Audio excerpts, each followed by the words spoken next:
네, 아까도 말했듯이 오늘은 세상을 이기는 자라는 제목으로 설교를 하는데요.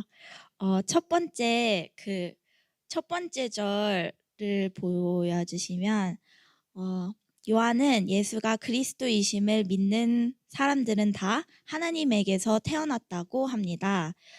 예수가 그리스도이심을 믿는다는 것은 정확히 어떤 것을 믿는 걸까요?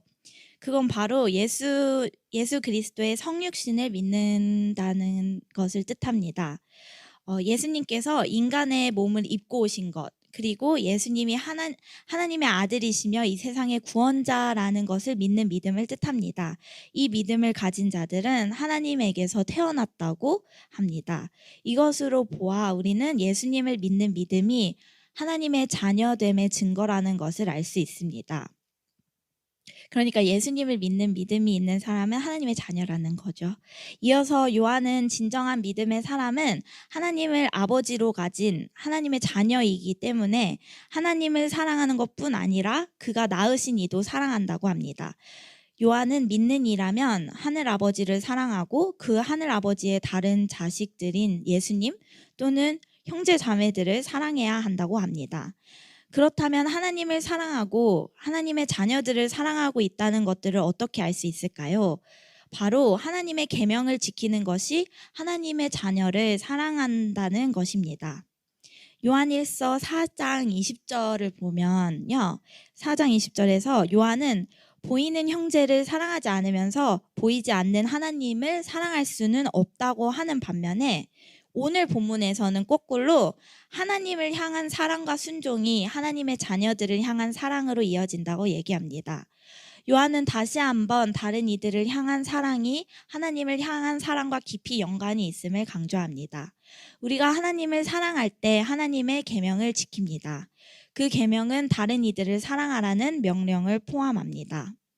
그렇기 때문에 하나님을 사랑하는 것은 다른 이들을 사랑한다는 것과도 같은 말입니다.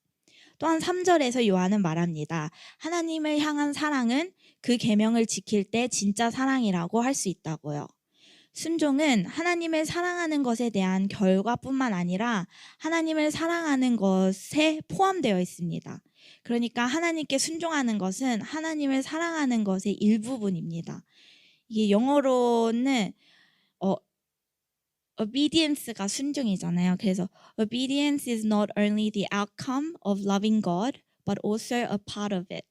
그리고 and love for God is not an emotional experience so much as a moral commitment. 그러니까 하나님을 향한 사랑은 감정적인 경험인 만큼 도덕적인 결단을 하는 것이라는 말이에요. 근데 저한테는 이게 도전이 돼서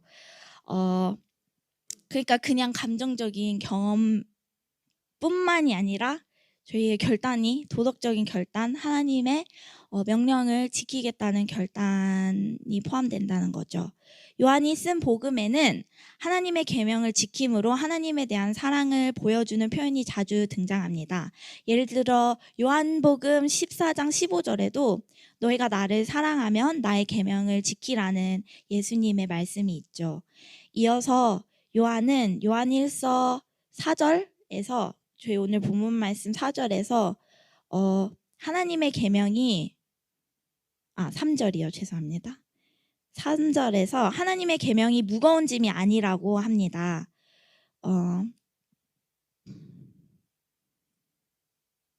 이 말은 하나님의 계명이 뚜렷하지 않고 부담이 없을 것이라는 것이 아닙니다. 하나님의 법은 우리를 억압하거나 짓누르는 계명이 아니라는 것입니다. 하나님의 윤리적인 기준은 저희에게 높을 수도 있지만 하나님께서 그리스도인들에게 그 기준에 맞춰 살 수 있도록 은혜를 부어주십니다. 예수님께서는 우리의 마음에는 전혀 영향을 끼치지 않는 의미 없는 법으로 저희를 옥죄지 않습니다. 예수님께서 우리에게 지키게 하시는 명령들은 하나님의 마음을 우리에게 드러내며 우리의 마음을 하나님께로 향하게 합니다. 4절에서 요한은 다시 한번 새로운 탄생에 대한 비유를 사용하며 하나님에게서 태어난 모든 자들은 세상을 이길 수 있다고 합니다. 이것은 하나님께로 태어난 자들이 그들의 순종을 막는 부정적인 영향들을 넘어설 수 있는 힘을 하나님께로부터 받았기 때문에 하나님의 명령을 지켜 세상을 이길 수 있다는 것입니다. 세상을 이긴 승리는 이것이니 곧 우리의 믿음입니다. 에서 승리는 현재 진행형으로 사용되는데 그리스도인들이 현재 계속해서 경험하는 중인 승리로 해석할 수 있습니다. 그리고 이 승리 또한 여러 가지 해석이 있는데 예수님의 십자가에서 사탄, 사망과 이 세상을 이기신 그 승리를 뜻할 수도 있고 이단들을 상대로 그리스도인들의 승리, 그리고 저희 각 개인이 예수님을 영접할 때 얻게 되는 승리가 있는데 궁극적으로 이 세 가지의 승리는 모두 최후 승리에 포함되어 있습니다. 우리의 승리는 전적으로 예수님의 죽으심과 부활하심에 달려 있습니다. 예수님의 승리로 인하여 우리는 하나님을 반대하는 모든 것들로부터 승리할 수 있게 되었고 그리스도를 믿는 믿음이 우리의 삶 가운데 발휘되고 하나님을 적극적으로 따를 때에 매일매일의 승리 또한 개인적으로 경험할 수 있습니다. 5절을 함께 읽겠습니다. 세상을 이기는 사람은 누구입니까? 예수가 하나님의 아들이심을 믿는 사람이 아니고 누구겠습니까? 아멘.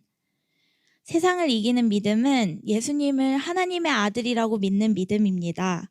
요한이 1절에서 예수님은 그리스도 또는 구원자라고 했다면 5절에서는 예수님께서 하나님의 아들이라는 것을 강조합니다. 이런 고백은 그 당시 거짓 선생들이 가르쳤던 이단 교리에 확연히 반대되는 고백입니다. 왜냐하면 이단들은 예수님께서 하나님의 아들이라는 것을 부인했기 때문입니다. 요한한테 구원받는 믿음이란 하나님의 아들이신 예수님이 이 땅에 인간의 몸을 입고 오셨고 이 땅에서 행하신 모든 업적들을 믿는 믿음입니다.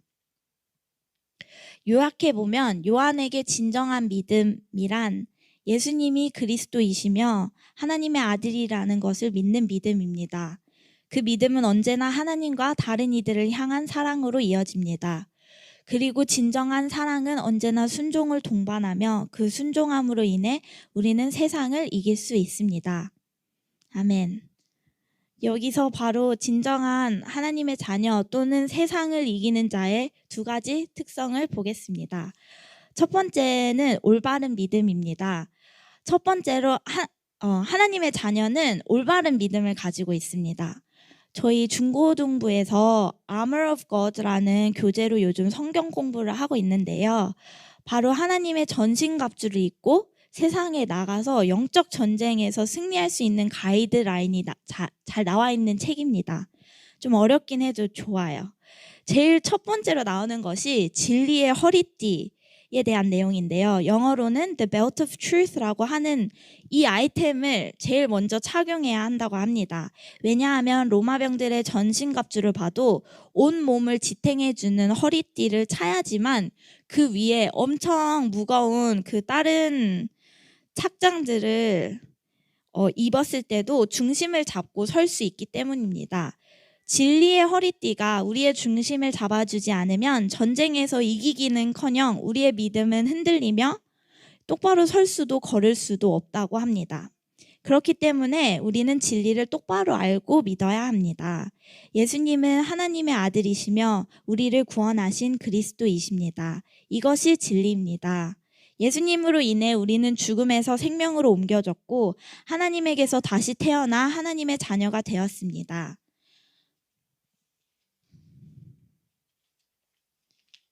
하나님께서 왜 그러셨을까요?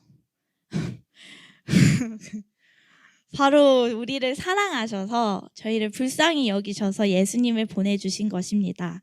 저희가 다 알고 있는 얘기지만 사탄이 저희가 살면서 계속해서 저희의 귀에 대고 거짓말을 속삭이고 저희를 불안하게 하고 저희의 믿음을 흔들기에 저도 오늘 진실을 말하려고 왔습니다. 예수님께서는 저희 모두를 사랑하십니다. 하나님께서는 저희를 절대 포기치 않으시며 떠나지 않으십니다. 예수님께서는 저희에게 평안을 주시는 분입니다. 주님을 기뻐함이 저희의 힘입니다. 두 번째로 하나님의 자녀의 특성에는 의로움 또는 하나님의 계명에 순종하는 것이 있습니다. 사랑하기 때문에 그 사랑이 가득 넘쳐 흘러 순종하게 된다고 볼 수도 있지만 순종은 일종의 사랑 표현이기도 하며 사랑의 다른 형태라고도 할 수 있습니다. 왜냐하면 사랑하라는 것은 하나님의 명령이기 때문입니다. 부모님을 사랑한다고 하면서 말 안 듣는 자녀들이 있습니다. 아이러니하지만 그와 같이 하나님을 사랑한다고 하면서 하나님께 순종하지 않는 자들도 있습니다. 근데 그 사랑이 요한이 말하는 진정한 사랑인지는 잘 모르겠습니다. 저도 엄마의 말을 심각하게 안 들었을 때가 있습니다. 바로 고등학교 때인데 그 당시 사람들이 엄마를 사랑하냐고 묻는다면 당연히 사랑하지, 가족인데 사랑한다고 대답했을 것입니다. 하지만 그때 저는 엄마 말보다는 친구 말을 더 잘 들었고 친구들과 보내는 시간이 훨씬 많았습니다. 그리고 저는 그 당시 엄마와의 사이가 특별히 나쁘다고 생각하지 않았는데 엄마 얘기를 다시 들어보니 저 때문에 굉장히 골치 아팠고 속이 상했다는 것이었습니다. 제가 엄마를 사랑하지 않은 건 아니었지만 엄마를 향한 사랑이 전혀 행동으로 나타나지 않았을 이 시절의 나의 사랑은 사실상 다른 것들에 더 치우쳐 있었고 엄마에 대한 사랑은 굉장히 형식적이었다는 것을 이제는 깨닫습니다. 이렇게 형식적인 사랑으로는 하나님의 계명에 순종하기가 어렵습니다.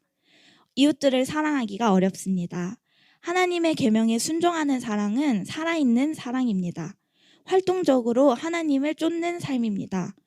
고등학교 때를 지나 많은 변화를 걸친 지금의 저는 엄마에게 사랑 표현을 아낌없이 하고 엄마의 말도 귀 기울여 잘 듣고 순종합니다.